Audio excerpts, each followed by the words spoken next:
Subscribe करें और bell दबाएं ताकि कोई खबर रह न जाए।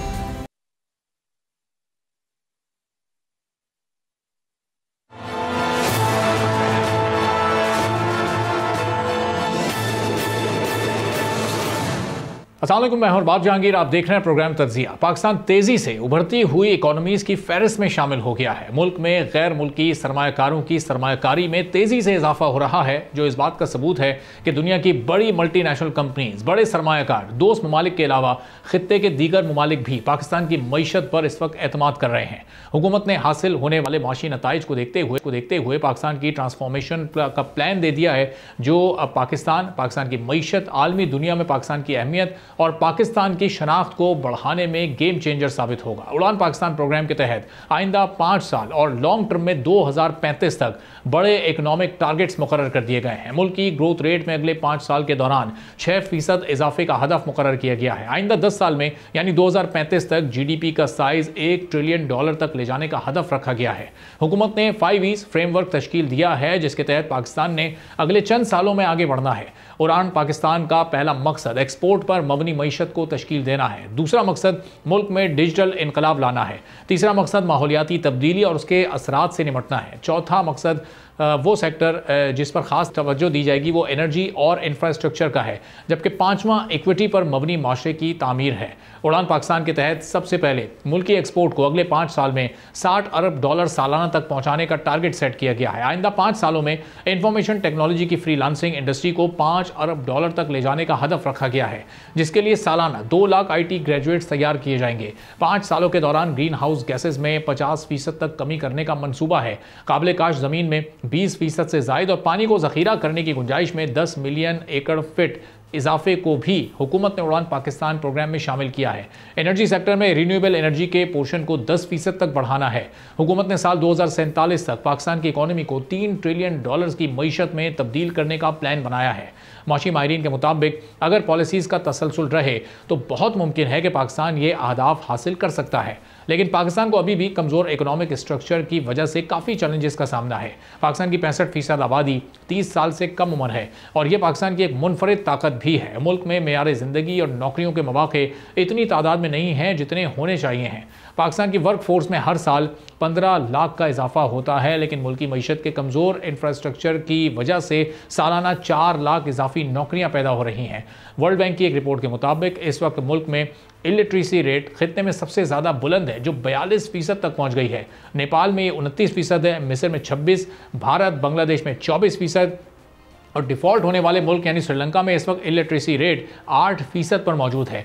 माहिरीन के मुताबिक यही वजह है कि मुल्की माशी की जो तरक्की है उसकी रफ्तार खासी सुस्त रही है। 1990 के आदाद व शुमार के मुताबिक पाकिस्तान की पर कैपिटा GDP भारत और बांग्लादेश के मुकाबले में तकरीबन 2 गुना से ज़्यादा थी, लेकिन 34 साल के इस अरसे में भारत ने 4.4% और बांग्लादेश ने 4.1% और दीगर लोअर मिडिल इनकम वाले ममालिक ने 3.1% कैपिटा GDP इनकम में इजाफा किया है, लेकिन पाकिस्तान में सिर्फ 1.7% का ही इजाफा हो सका है। पाकिस्तान का जो कंजम्पशन टू GDP रेशियो है वो सबसे ज़्यादा है, जो 94% तक पहुंच गया है और ये शरह साउथ एशिया में सबसे ज़्यादा है। अब इसका मतलब ये है कि इन्वेस्टमेंट के लिए पाकिस्तान के पास बहुत कम सरमाया बचता है। इंपोर्ट्स के मुकाबले में एक्सपोर्ट में कमी भी मुल्क की इकोनॉमिक ग्रोथ में बड़ी रुकावट है।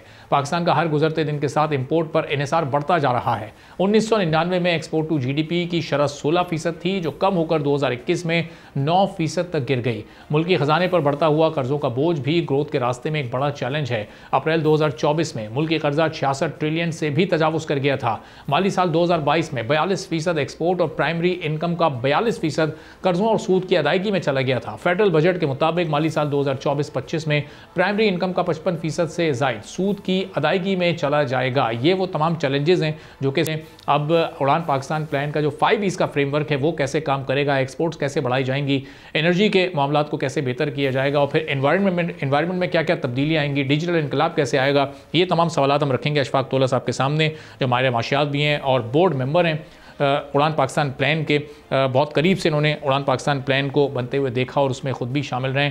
बहुत शुक्रिया अशफाक़ुल्लाह साहब, प्रोग्राम के लिए आपने वक्त निकाला। अब ये बड़ा करीब से आपने ये उड़ान पाकिस्तान मुकम्मल होते बनते और उसमें आपका भी अपना हिस्सा रहा है वो देखा है।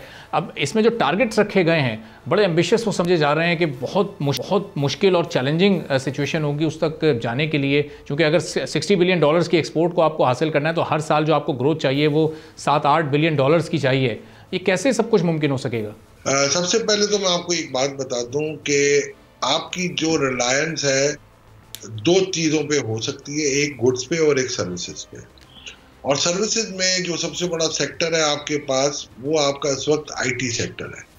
आईटी सेक्टर में आपने देखा होगा कि इस वक्त लेफ्ट राइट एंड सेंटर हमारे पास आईटी ग्रेजुएट्स आ रहे हैं और हम उनको फ्रीलांसिंग की सॉल्यूशंस दे रहे हैं।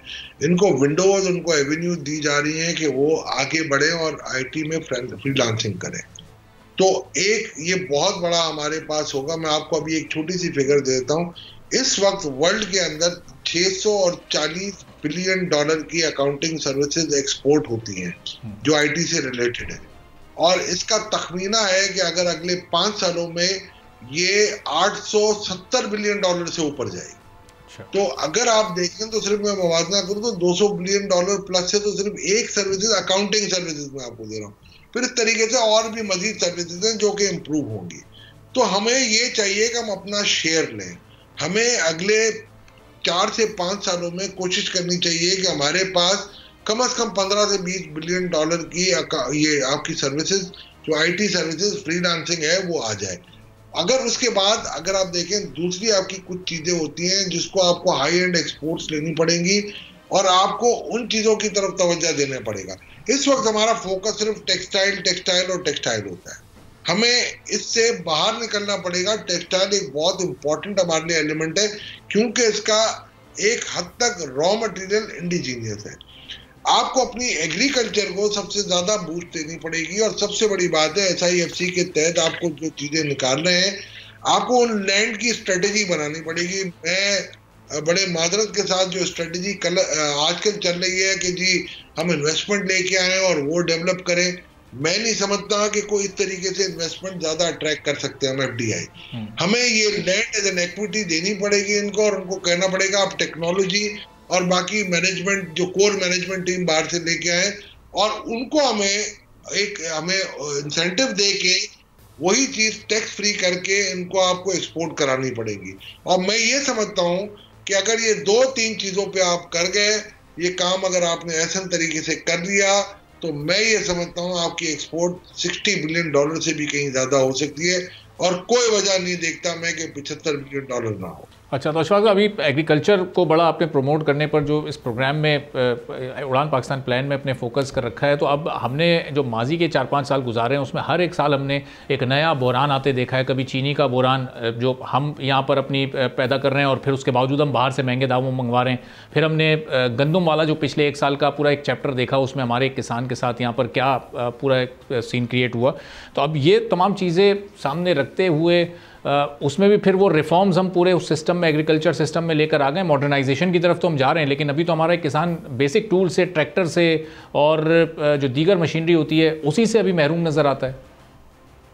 देखिए, 2 चीजें आपने जो बात की है ना, बहुत जबरदस्त आपने बात की। आप एग्रीकल्चर की बात कर रहे हैं। जब SIFC बनी थी तो उसमें ये आइडेंटिफाई हुआ है कि 9.1 मिलियन हेक्टर लैंड जो है वो कल्टीवेबल है, जो कि हम कल्टीवेट नहीं कर रहे हैं।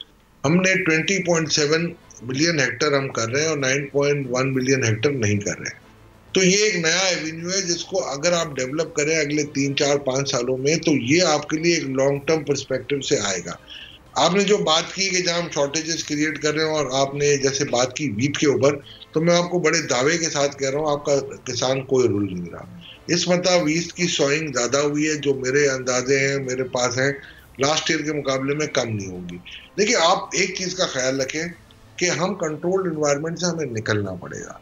हम जो ये आपकी जो प्राइस को गारंटी कर देते हैं और आपकी जो फिक्स प्राइस रख देते हैं उसको मेरा ख्याल है आप उस मेंटेलिटी से हमें निकल के हमें फ्री मार्केट पे करना पड़ेगा। जब आप इनकी आउटपुट मैकेनिज्म को फ्री मार्केट पे रखते हैं तो क्या ये जरूरी है कि हम इनसे मिनिमम प्राइस पे हम उनसे लें। मैं नहीं समझता कि फ्लोर प्राइस होनी चाहिए। मैं ये समझता हूँ कि डिमांड सप्लाई मैकेनिज्म में होना चाहिए। आप देखें आज पेट्रोल की प्राइस ऊपर जा रही है, कल बहुत नीचे आ रही थी, तो ये तो नहीं हो सकता ना कि अब आप जो एक्सप्लोरेशन कंपनीज हैं उनको आप ये कहें कि नहीं जी आप कम वॉट में हम आपको ऊपर प्राइस $120 पे हम आपसे बाई कर लेंगे। ये तो पॉसिबल ही नहीं है। तो मैं ये समझता हूँ ये फ्लोर और फिक्स प्राइसिंग मैकेनिज्म से हमें हटाना पड़ेगा। ये सपोर्ट प्राइस मैकेनिज्म मेरा ख्याल है ये हमें हमारे किसानों की एफिशिएंसी को ज्यादा खराब करता है। और मैं ये समझता हूँ कि अब अगर आइंदा आपने कोई कंपटीशन, जैसे आप कॉटन में कंपटीशन है, राइस में कंपटीशन है, शुगर में कंपटीशन है, और ये कोई जरूरी नहीं है कि गवर्नमेंट बाय करे। तो इसी तरीके से आपको ये वीट के अंदर अब रह गया, तो वीट के अंदर भी आपको इस चीज को हटाना पड़ेगा, सपोर्ट प्राइस को। और कोई किसान नहीं बोला, सबकी वीट बिकी है, सबने पैसे कमाए और अल्लाह इनको और दे। दूसरी तरफ आप जो दूसरी बात मुझसे कर रहे हैं कि जी के किसानों के पास क्रेडिट नहीं है, ये मैं इससे एग्री करता हूं। किसानों को आप क्रेडिट दें और इनकी आर्थियों से ना ये जान छुड़ा दें। अगर आप बैंकिंग सिस्टम में इनको लेके आते हैं, एग्री क्रेडिट अगर आपको चाहिए, अगर 400 बिलियन अगर आ जाए तो उसमें सबसे ज्यादा जो पास्को को और आप दे रहे हैं कम्युनिटी बाइंग के लिए वो है। आप डायरेक्ट क्रेडिट मैकेनिज्म आपने अभी तक शुरू नहीं किया एसएमई बेसिस पे। आपको एग्रीकल्चर क्रेडिट को पूरी फोकस करना पड़ेगा। आपके जो बैंक्स हैं, जो ज़राए तरक्याती बैंक वगैरह है, ये रिडंडेंट है। इनकी भले पोर्टफोलियो ज्यादा होती है बट बैड पोर्टफोलियो होती है, और वो पॉलिटिकल इन्फ्लुएंस के साथ उस पर अमलदारी होती है। आपको कमर्शियल क्रेडिट स्टेट बैंक के एजेंसीज के थ्रू, बैंकों के थ्रू करना पड़ेगा। And I can guarantee you अगर आप इस तरीके से क्रेडिट करेंगे और हमारे किसान भाइयों को ये पता होगा कि हमें कमर्शियली इस पे डील करना है, तो वो ज़्यादा इफेक्टिव रहेगा। और अशफाक साहब, जो लैंडिंग का और ये जो कर्ज़ों का जो आपने पॉइंट उठाया, ये बड़ा वैलिड है, चूँकि बहुत शॉर्ट टर्म कर्ज़े किसानों को दिए जाते हैं। अभी उनकी फसल भी मेच्योर नहीं होती, उनके वो कर्ज़ वापस करने का टाइम आ जाता है, फिर बड़े कॉम्प्लिकेटेड से उसमें रूल्स एंड रेगुलेशंस होते हैं, प्रोसेस बड़े लंबे और पेचीदा होते हैं। तो वो उसमें एक वैसे ही आम किसान जिसमें अवेयरनेस की भी थोड़ी कमी होती है बैंकिंग सेक्टर के एतबार से, वो फंस कर रह जाता है। तो ये सारी चीज़ें थोड़ी सी आसान करनी पड़ेंगी। अब इसमें बुनियादी रोल किसका होगा? ये हुकूमती रोल प्ले कर सकती है कि सारे स्टेक होल्डर्स को एक साथ बिठाए, बैंकिंग सेक्टर को कन्विंस करे कि एक या दो बैंक तो हमें इसमें एक्टिव नज़र आते हैं, लेकिन बाकी बैंकिंग सेक्टर की कोई तवज्जो नहीं है हमारे ज़रूरी शोबे पर, और ये मुसलसल नज़रअंदाज हो रहे हैं किसान और ज़रूरी शोबा। देखिए, पायलट प्रोजेक्ट 3 साल पहले चले थे, और मैं आपको ये बड़े वसूख के साथ कह सकता हूँ, जो आज के हमारे फाइनेंस मिनिस्टर हैं औरंगजेब साहब ने ICAP के हमारे ही प्रोग्राम में, जब मैं उनका सदर था, तो ये कहा था कि जो हमने पायलट प्रोजेक्ट किया, किसान को हमने सीड बाय करके दी, सारी चीजें दी, और जो प्राइस डिफरेंस जो मिला था उनको वो 80% का मिला था। यानी अगर वो आढ़तियों को अगर 100 रुपए की चीज बेचते थे तो 180 अगर आगे कोई कमा रहा था, तो वो सारा हिस्सा बैंकों को भी मिला और किसानों को भी उसका प्रॉफिट मैकेनिज्म मिला। बट वो प्रोग्राम पता नहीं किस वजह से नहीं चल सका, या हो सकता है अगले साल एक कैटास्ट्रोफिक आपने देखा होगा, फ्लड्स आए थे, उस वजह से शायद डिसकंटिन्यू हो गया था। तो मेरे ख्याल से आपके प्रोग्राम के तवज्जुह से हमें कोशिश करनी चाहिए कि स्टेट बैंक ऑफ पाकिस्तान इस प्रोग्राम को मजीद ऐसे तरीके से पायलट प्रोग्राम को फुल फ्लेजेड प्रोग्राम में लेके आए, अवेयरनेस क्रिएट करे और फाइनेंशियल इंक्लूजन की तरफ आए।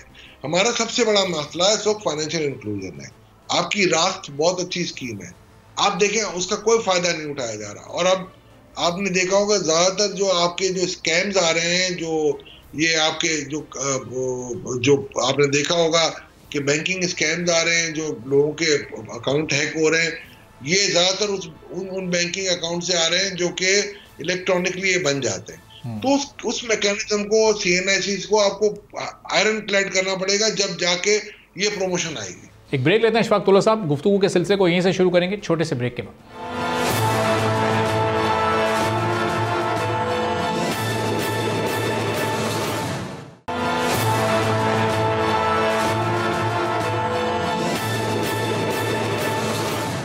एक बार फिर प्रोग्राम में आपको खुशामदीद कहेंगे। उड़ान पाकिस्तान प्लान के बोर्ड मेंबर और माहिर माशियात अशफाक तौला साहब हमारे साथ मौजूद हैं। तो अशफाक साहब, हमारा एग्रीकल्चर सेक्टर हो, हमारी इंडस्ट्री हो, या हमारा टेक्सटाइल सेक्टर हो, हर एक का एक कॉमन प्रॉब्लम है, और वो है कॉस्ट ऑफ डूइंग बिजनेस। और उसमें सबसे इंपॉर्टेंट चीज़ है जो एनर्जी टैरिफ इस वक्त कई गुना बढ़ चुका है पिछले चंद सालों में।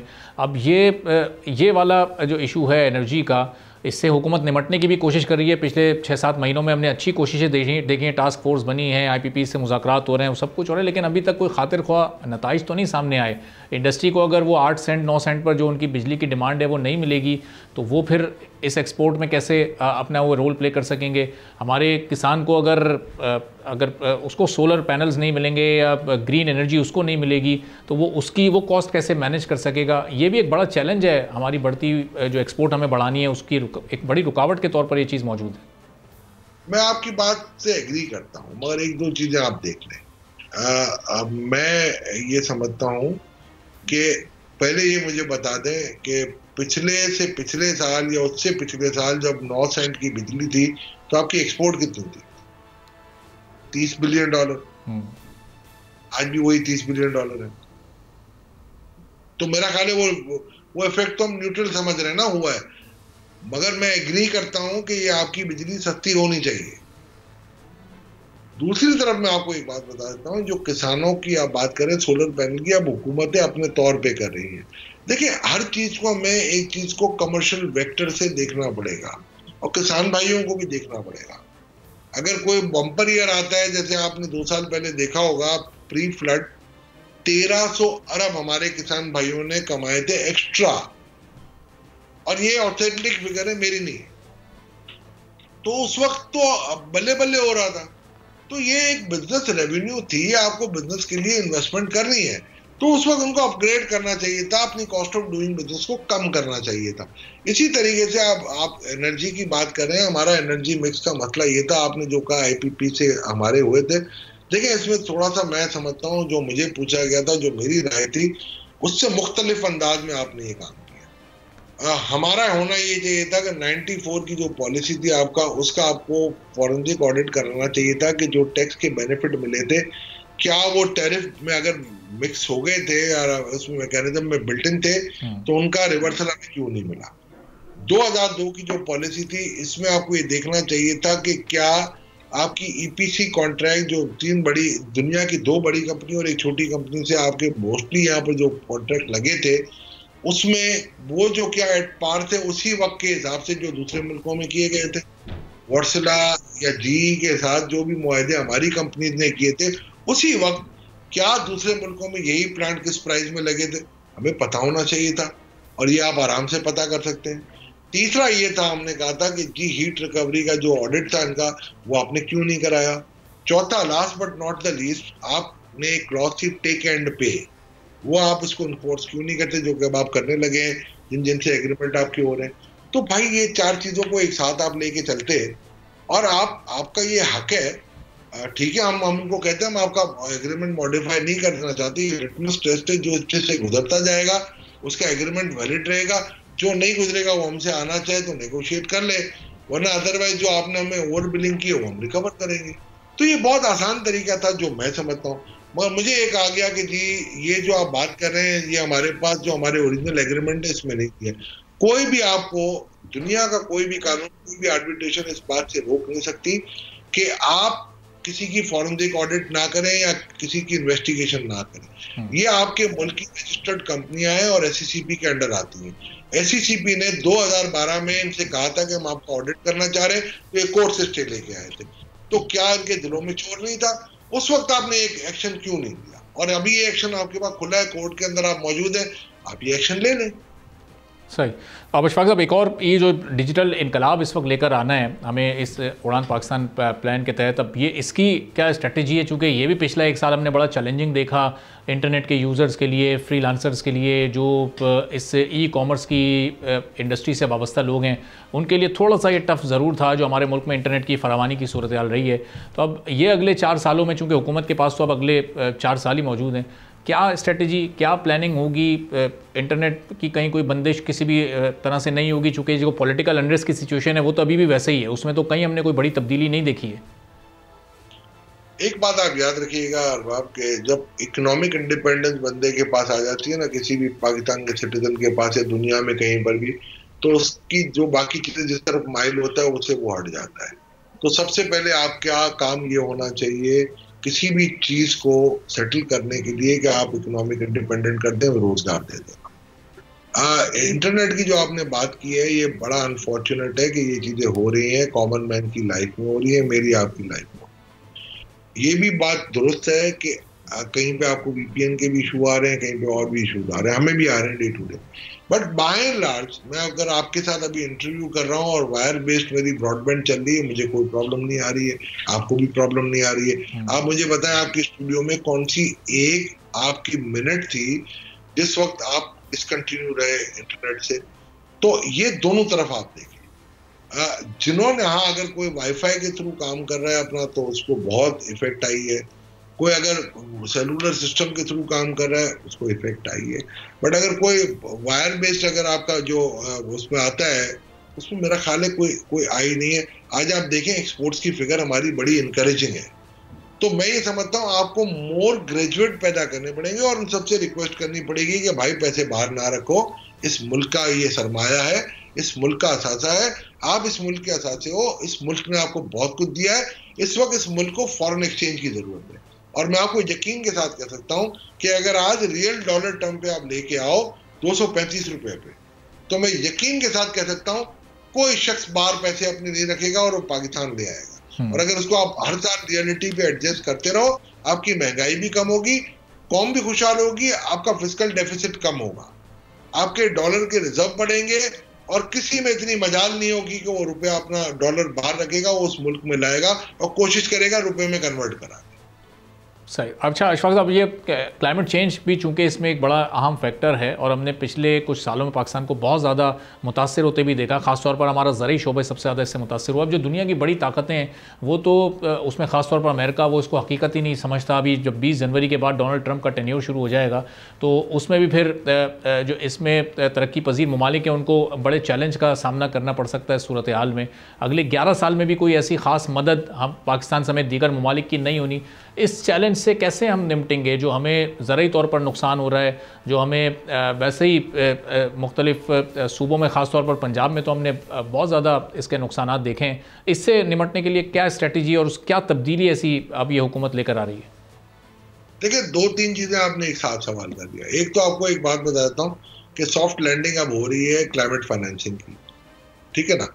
तो उसकी वजह से एक क्लाइमेटिक चेंज तो आप रोक नहीं सकते, बिकॉज कि ओजोन जिस तरीके से नीचे आ रहा है और जिस तरीके से आपके हीट फैक्टर्स बढ़े, आपने देखा होगा कि मैंने नहीं देखा था, लास्ट मार्च मैंने देखा कराची में ठंड थी।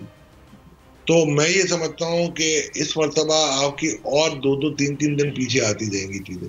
आपने देखा होगा दिसंबर में शुरू में कराची में मुझे ठंड तो नजर नहीं आई, थोड़ी गर्मी हो रही थी, आपको टेम्परेचर थोड़ा हीट मिल रहा था।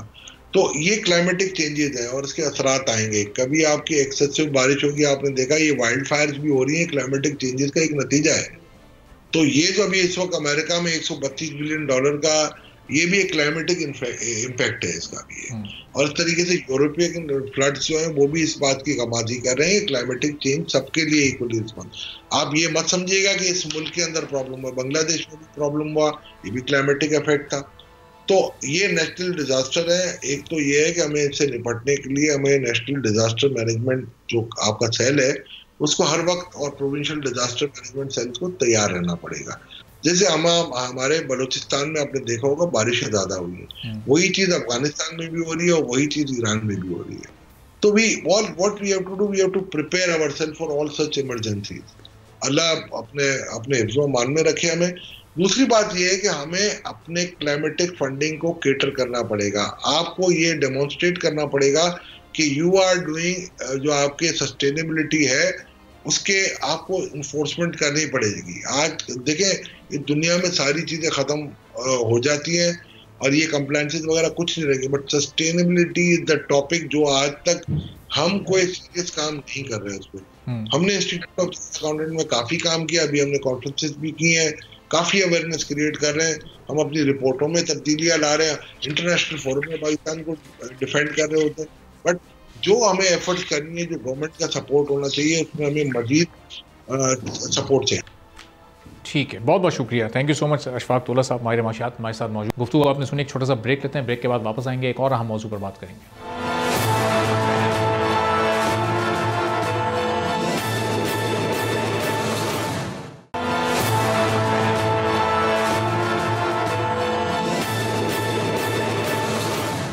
एक बार फिर आपको प्रोग्राम में खुशामदीद कहेंगे। मुल्की मईशत में ज़राअत का किरदार बहुत ही अहम है। आबादी का तकरीबन 60% मुल्की एग्रीकल्चर सेक्टर से मुंसलिक है और टोटल वर्कफोर्स का 37% से ज़्यादा इस वक्त एग्रीकल्चर सेक्टर में काम कर रहा है। मुल्की जीडीपी में एग्रीकल्चर सेक्टर का हिस्सा 22% और 65% फॉरेन एक्सचेंज इनकम एग्रीकल्चर से हासिल की जाती है। माहिरीन के मुताबिक एग्रीकल्चर सेक्टर में तरक्की होगी तो इंडस्ट्री और सर्विस सेक्टर में प्रोडक्शन बढ़ेगी। एग्रीकल्चर सेक्टर इसलिए भी अहम है क्योंकि मुल्की फूड सिक्योरिटी का इन्हिसार ज़राअत के शोबे पर होता है। पाकिस्तान 25 करोड़ आबादी वाला मुल्क है। लोगों को वाफिर, सस्ती, काबिल रसाई और आला मयार की खुराक के लिए मौके फराहम करना रियासत की जिम्मेदारी होती है। वर्ल्ड बैंक की रिपोर्ट के मुताबिक तकरीबन 40% बच्चे ग़िज़ाई किल्लत का शिकार है। फूड इन्फ्लेशन का ओवरऑल इन्फ्लेशन में तकरीबन 35% हिस्सा है। माली साल 2023-2024 में एग्रीकल्चर सेक्टर में ग्रोथ 5.06% रही है, जबकि इंडस्ट्री सेक्टर में 2.48% और सर्विस सेक्टर में 0.82 ग्रोथ हुई है। गैर मौसर और पुराने तरीकों की काश्तकारी की वजह से पाकिस्तान की ज़राई पैदावारी सलाहियत कम है। फसल की पैदावार अपनी सलाहियत से 30 से 50% तक कम है और दूध की पैदावार अपनी सलाहियत से 75% तक कम है। गुज़िश्ता 2 सालों के दौरान कपास की फसल की काश्त में मुश्किलात सामने आई हैं। कपास के काश्तकारों को बहुत कम कीमतें मिली हैं। पाकिस्तान की 5 बड़ी फसलों में सबसे ज़्यादा कॉटन को मुश्किलात का सामना रहा, जिसकी वजह से कॉटन की इंपोर्ट बढ़ गई है। इंपोर्ट बढ़ने से कॉस्ट ऑफ प्रोडक्शन बढ़ गई है। टेक्सटाइल सेक्टर इस वक्त शदीद मुश्किलात का शिकार है। पाकिस्तान में कपास की पैदावार में 33% से ज़ायद की कमी आई है। आलमी मार्केट में कीमतें गिरने से मकई के काश्तकारों को पिछले साल काफ़ी नुकसान उठाना पड़ा। मकई की फसल को 20% रियायत पर फरोख्त करना पड़ा। पाकिस्तान में फार्मिंग मैकेनिज्म तरक्की याफ्ता ममालिक अभी भी बहुत पुराना है, जिसकी वजह से हर साल किसान $300 मिलियन के 9 लाख मिलियन टन बीज ज़ाय कर देते हैं। पुराने तौर तरीकों की वजह से टोटल प्रोडक्शन की 12% फसल ज़ाय हो जाती है, जिसका हुजम 3.5 मिलियन टन बनता है और मालियत तकरीबन $1 बिलियन के करीब है। कटाई के फौरन बाद धान और मकई की फसल में नमी को कंट्रोल करने के लिए ग्रीन ड्रायर्स का इस्तेमाल न करने से सालाना नुकसान का तखमीना $3.8 बिलियन से ज़्यादा हो गया है। इंपोर्ट ड्यूटी और टैक्सेस ज़्यादा होने की वजह से किसानों को जदीद फार्म मशीनरीज इंपोर्ट करने में शदीद मुश्किलात का सामना है। टोटल रेवेन्यू का 42% पाकिस्तान में इंपोर्ट टैक्सेस और ड्यूटीज़ की मद में हासिल किया जाता है, जो दुनिया में इस वक्त सबसे ज़्यादा है। एग्रीकल्चर में प्राइवेट सेक्टर की इन्वेस्टमेंट सालाना $2.5 बिलियन की एक्सपोर्ट्स में इजाफा कर सकती है। पाकिस्तान का रकबा 79.6 मिलियन एकड़ है, जिसमें से तकरीबन 22 मिलियन एकड़ ज़राअत के लिए इस्तेमाल होता है। पाकिस्तान में तकरीबन $10 बिलियन की ज़राई अजनास इंपोर्ट की जाती हैं। 30.8 मिलियन मैट्रिक टन की कुल डिमांड के मुकाबले में पाकिस्तान को गंदम की पैदावार में 4 मिलियन टन मैट्रिक की कमी का सामना है। तो अब इस जदीद टेक्नोलॉजी के इस्तेमाल अडॉप्ट किया जा सकता है और जदीद टेक्नोलॉजी तो बात की बात है, पहले जो बुनियादी टूल्स हैं, बेसिक टूल्स, उनकी जो इस वक्त कमी है वो कैसे मुमकिन बनाई जा सकती है और ओवरऑल अपने ज़राई सेक्टर को कैसे ऊपर लेकर जाया जा सकता है। चूँकि उड़ान पाकिस्तान प्लान में भी बड़ा फोकस है इस पर, अगले 5 साल में इसको खासा ऊपर लेकर जाना है। इस पर हम गुफ्तगू करेंगे। महमूद नवाज शाह साहब सदर सिंध आबादगार बोर्ड के एग्रीकल्चर एक्सपर्ट हैं। महमूद साहब बहुत शुक्रिया सर, प्रोग्राम के लिए आपने वक्त निकाला। अब इस वक्त जो बुनियादी ज़रूरत है हमारे किसानों की, वो ट्रैक्टर्स हैं। जिस तरह इस वक्त पंजाब में 10,000 ट्रैक्टर्स किसानों को देने का ऐलान किया गया अगले 2 माह में, बुनियादी टूल्स या फिर जो जदीद टेक्नोलॉजी में इस वक्त हम अपने मुल्क को खासा पीछे, अपने किसानों को खासा पीछे देख रहे हैं। महमूद साहब, बुनियादी ज़रूरत इस वक्त किस चीज़ की है? जी, आपका बहुत बहुत शुक्रिया। अब गुजारिश ये है कि जैसे आपने अपने इंट्रो में कहा कि मसाइल बहुत सारे हैं, उन मसाइल के होते हुए भी जैसे आपने खुद कहा कि आपकी मईशत का इन्हिसार बहुत ज़्यादा ज़राअत के ऊपर है। ये भी सिर्फ इसमें ऐड करता चलूँ बात कि आपके पास जितने भी क्राइसिस और इश्यूज आए, तो अगर किसी सेक्टर ने सपोर्ट किया, वो कोविड हो या 2022 की इवन फ्लडिंग हो, तो अगर किसी भी सेक्टर ने सपोर्ट किया तो वो ज़राअत था जिसने मईशत को सपोर्ट किया, और लास्ट ईयर उसका एक एग्जाम्पल है। अब आपने गुजारिश की उड़ान पाकिस्तान की, एक तो 18th अमेंडमेंट के बाद एग्रीकल्चर बहुत ज़्यादा सूबों में डिवॉल्व भी है और पिछले 2-3 सालों से हमें ये नज़र आ रहा है कि कुछ वफाकी सरकार में बहुत ज़्यादा कन्फ्यूजन है।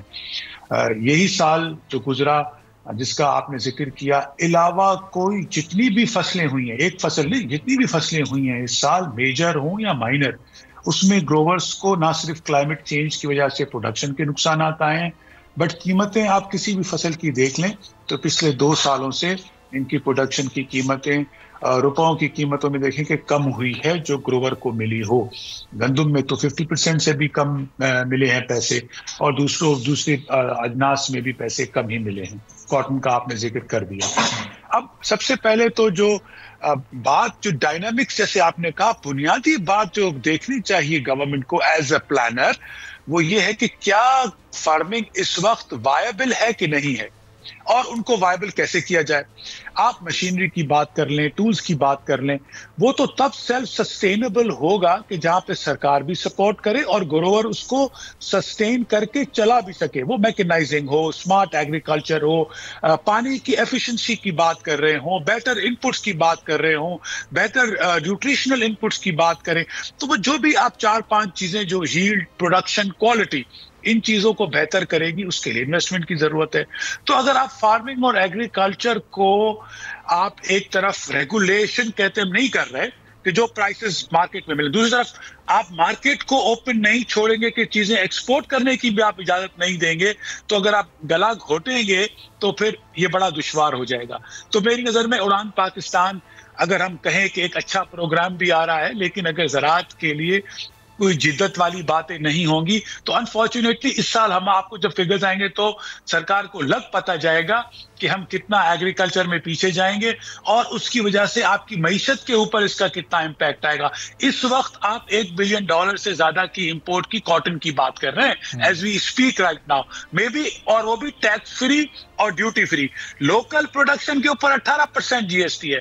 आप इंपोर्ट करें तो आपको डॉलर भी मिलेंगे और वो टैक्स फ्री आप इंपोर्ट करेंगे। सही। अच्छा, अब ये भी आपने चूंकि 18 अमेंडमेंट के तहत सूबों का जिक्र किया, तो हम पंजाब में तो बड़े बड़े ऐलानात देख रहे हैं, 10,000 ट्रैक्टर भी दे रहे हैं, 5,000 किसानों को किसान कार्ड भी दे दिए, बायोगैस के भी कुछ ऐसे प्लान्स हैं उनके आगे कि उसकी पैदावारी सलाहियत को भी वो बेहतर करने की कोशिश कर रहे हैं। तो अब ये सारे इकदाम सूबाई सतह पर सूबाई हुकूमतों ने उठाने हैं या इसमें वफाकी हुकूमत का आप कोई कलीदी किरदार देख रहे हैं कि वो हर सूबे में, हर सूबे के की आबादी के एतबार से कुछ इस तरह फैसिलिटेट करे, या फिर प्राइवेट सेक्टर को ज़रूरत है कि वो भी आगे आएँ और इसमें अपनी इन्वेस्टमेंट को, अपने इंटरेस्ट को इस वक्त शो करें। और ज़ाहिर दुनिया इस वक्त जदीद फार्मिंग की तरफ जा रही है और बड़ी टेक्नोलॉजी भी इसमें आ चुकी है, तो प्राइवेट सेक्टर के लिए भी इसमें अच्छा खासा स्कोप मौजूद है। आप देखिए, सबसे पहले ये जहन नशीन करिए कि हमारे पास जो मैकेनाइजेशन है वो 0.5 हॉर्स पावर पर हेक्टेयर है, हिंदुस्तान में 1.5 है, चाइना में उससे भी दुगनी है।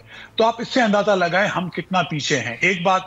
दूसरी बात, जो मैकेनाइजेशन जितनी भी है इस वक्त, आप ट्रैक्टर की बात कर लें या जो थोड़े बहुत कंबाइंस चलते हैं, वो भी ऐसे लगेंगे आपको कि 1970 और 72 की शक्ल के, और टेक्नोलॉजी वो यही आएगी।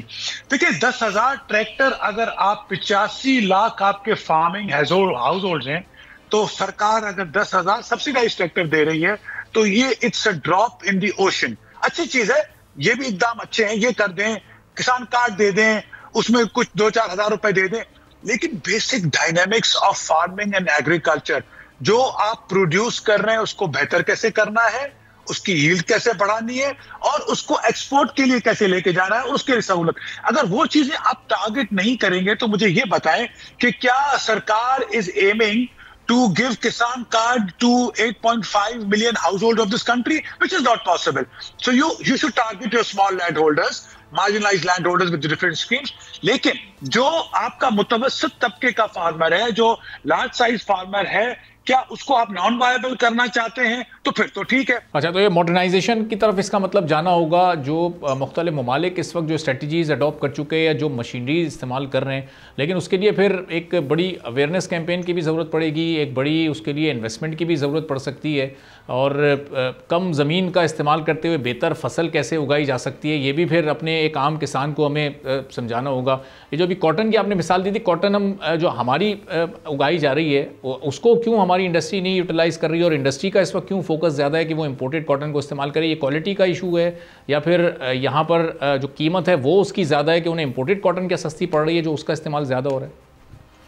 नहीं, देखिए, हम ये कह रहे हैं कि बिल्कुल आपकी इंडस्ट्री अगर डोमेस्टिक कॉटन होगी तो वो खरीदेंगे, उनके लिए वो ज्यादा एक्सेसिबल है, रुपयों में पड़ती है, वो ज्यादा खरीदेंगे, वो इसमें कोई शक की बात नहीं है। मैं तो ये कह रहा हूं कि गवर्नमेंट की पॉलिसी का मैंने आपको मिसाल दिया कि अगर एक तरफ हम उड़ान पाकिस्तान की बात कर रहे हैं, उस तरफ आपकी जो डोमेस्टिक कॉटन है उसके ऊपर 18% जीएसटी लागू है। वेयर अगर आप उसको इंपोर्ट करें कॉटन को तो ना उसके ऊपर जीएसटी है बल्कि वो टैक्स फ्री है और उसके ऊपर आपको डॉलर भी दिए जाते हैं। तो हम ये कह रहे हैं कि आप लोकल कॉटन की प्रोडक्शन को तो कोई सहूलत देने के लिए तैयार नहीं है, जो कि आपके एक्सपोर्ट के लिए इवेंचुअली यूटिलाइज होती है। आपके one of the major exports है textile after rice in agriculture, it's actually more than that, but उसकी नॉन वैल्यू एडिड की बात मैं कर रहा हूं। तो वो इतनी अहम क्रॉप है जिसका रॉ मटेरियल, आपकी मशीनरी वगैरह सारी इन्वेस्टमेंट हुई है, तो आप उसी कॉटन में तो 18% टैक्स लगा रहे हैं, लेकिन अगर आप डॉलरों में खरीदने जाए तो आपको डॉलर भी मिलेंगे और फिर आपको उसके साथ टैक्स फ्री भी होगा। It's not that they buy it cheap, what I am saying is कि आपने डॉलरों में इंपोर्ट करना तो आसान कर दिया, लेकिन लोकल प्रोडक्शन जो आप रुपयों में कर सकते हैं प्रोवाइड करना, उसमें आप कोई सहूलत नहीं पैदा कर रहे, उसमें रेट पिछले 3 सालों से वो कम होता जा रहा है, मुतवातिर प्रोडक्शन कम होती जा रही है, ना आपके पास नए बीज आ रहे हैं, ना ही आपके पास कोई क्लाइमेट रेजिस्टेंट चीजें आ रही, ना ही उनको टैकल करने के लिए कोई इंस्टीट्यूशनल सपोर्ट भी दी जा रही है, जो कि बैनुल अक़वामी ममालिक में इंक्लूडिंग इंडिया बड़ी रेडिली वो चीजें अवेलेबल होती हैं। तो ये सारी चीजें हैं जिनको देखने की बहुत ज्यादा जरूरत है। तो महमूद साहब, PARC, NARC और फिर जो इस वक्त फूड सिक्योरिटी की मिनिस्ट्री है, ये बड़े बड़े रिसर्च सेंटर्स, ये बड़े बड़े इदारे जो काम कर रहे हैं, ये सीड क्वालिटी पर रिसर्च नहीं कर रहे कि आप हमारे सीड क्वालिटी पर बहुत ज़्यादा बात होती है, और फिर जो लेटेस्ट टेक्नोलॉजी से हमारी दूरी है, तो दुनिया के दीगर ममालिक को नहीं ये स्टडी कर रहे कि वो कैसे आगे निकल गए और हमारे यहाँ कौन कौन सी कमियाँ खामियाँ मौजूद हैं। इनकी रिपोर्ट्स तो मुताल्लिका मिनिस्ट्रीज़ के थ्रू कैबिनेट तक भी जाती होंगी, हाई अप्स तक भी जाती होंगी, तो इम्प्लीमेंटेशन नहीं हो पा रही या रिसर्च ही प्रॉपर नहीं हो पा रही है? देखिए, मैं बीज की क्योंकि आपने बात कर ली है तो मैं आपको कह दूं कि जितनी रिक्वायरमेंट है इस मुल्क में बीज की, उसका सिर्फ 45% बीज अवेलेबल है विच इज सर्टिफाइड। जो सर्टिफाइड है उसमें भी क्वालिटी के इश्यूज हैं। एक सेकंड, आपकी जो 5 मेजर क्रॉप्स हैं उनके ज्यादातर बीज बाहर के आते हैं, अलावा आपकी गंदम के बीज के। There is no seed which is from PARC, NARC, domestic, provincial seed और research कि आपको वो बीज मिल ही नहीं रहे हैं। तो ज्यादातर आपका वो मेज हो जाए, चावल हो जाए, आपके पास धान की फसल हो गई, फुट्टी की फसल हो गई, most of the seeds unfortunately are imported seeds हैं हमारे पास जो हम यूज कर रहे हैं। So adoption will not be an issue, teaching farmers will not be an issue as long as वो चीजें आपकी आए तो सही, अवेलेबल तो हो। अगर नहीं होगा तो कर नहीं सकेंगे। बीजों में सबसे बड़ी अपॉर्चुनिटी जो बायोटेक्नोलॉजी की है, जिसमें दुनिया ने तरक्की कर ली है बायोटेक्नोलॉजी से, हम उसको तो अडॉप्ट ही नहीं कर रहे, उसके ऊपर सुन रहे हैं कि कोई कानून बन रहा है। तो इन सारी चीजों के बगैर ज़राई पेशा मुल्क कैसे तरक्की कर सकता है? ठीक है, बहुत बहुत शुक्रिया महमूद नवाज शाह साहब, सदर सिंध आबाद आबाद कल्चर एक्सपर्ट हमारे साथ मौजूद थे। गुफ्तगू आपने सुनी। इसी के साथ नाज़रीन आज के प्रोग्राम से इजाज़त दीजिए। अल्लाह।